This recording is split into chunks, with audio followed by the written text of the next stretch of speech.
Perkenalkan, nama saya Lukas, saya dari kelas 12 MIA 1. Pada hari ini saya akan merenungkan firman Tuhan dari Injil Matius bab 14 ayat 22 sampai dengan 33. Salam Bapak Ibu, saudara-saudari yang dikasihi Tuhan. Kita mendengar suatu kisah bahwa para murid mengalami kegoncangan ketika gelombang atau perahu mereka terombang-ambingkan oleh karena angin sakal. Dan mereka menjadi takut. Di satu sisi kita melihat bahwa Petrus yang pertama atau mulanya mengalami suatu kepercayaan diri untuk berjalan di atas air. Tapi akhirnya juga ia takut ketika angin atau gelombang itu mulai terasa begitu kuatnya. Dari kisah ini ada satu pertanyaan atau referensi yang perlu kita renungkan di dalam Injil hari ini. Bagaimana kita mau membangun iman kita dalam situasi ketakutan, situasi kebimbangan, dan situasi kegoncangan? Saudara-saudari yang dikasihi Tuhan, kita melihat bahwa Injil hari ini jawabannya akan menjadi suatu hal yang penting. Bahkan kita kadang-kadang membangun iman kita dan kita mengalami situasi kegalauan, kebimbangan, kekhawatiran, dan cemas ketakutan. Maka marilah kita kembali percaya kepada Allah. Pada saat itu ketika Petrus sudah mulai tenggelam, mereka akhirnya berpaling kepada Kristus. Kristus hadir mengulurkan tangannya kepada para muridnya.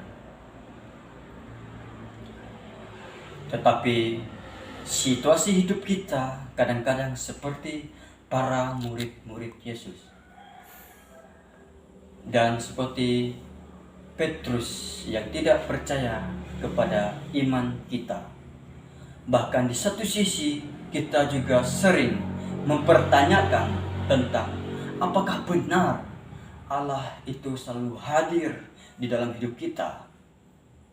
Tetapi Yesus hari ini mengingatkan kita dan menegaskan kita, bahkan Dia selalu ada bagi kita dalam situasi apapun, bahkan gelombang hidup kita atau ketika perahu kehidupan kita, bahkan rumah tangga kita sedang mengalami kegoncangan.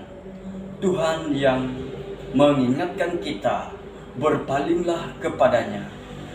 Berarti kita siap menaruh kesulitan kita di dalam tangan Tuhan.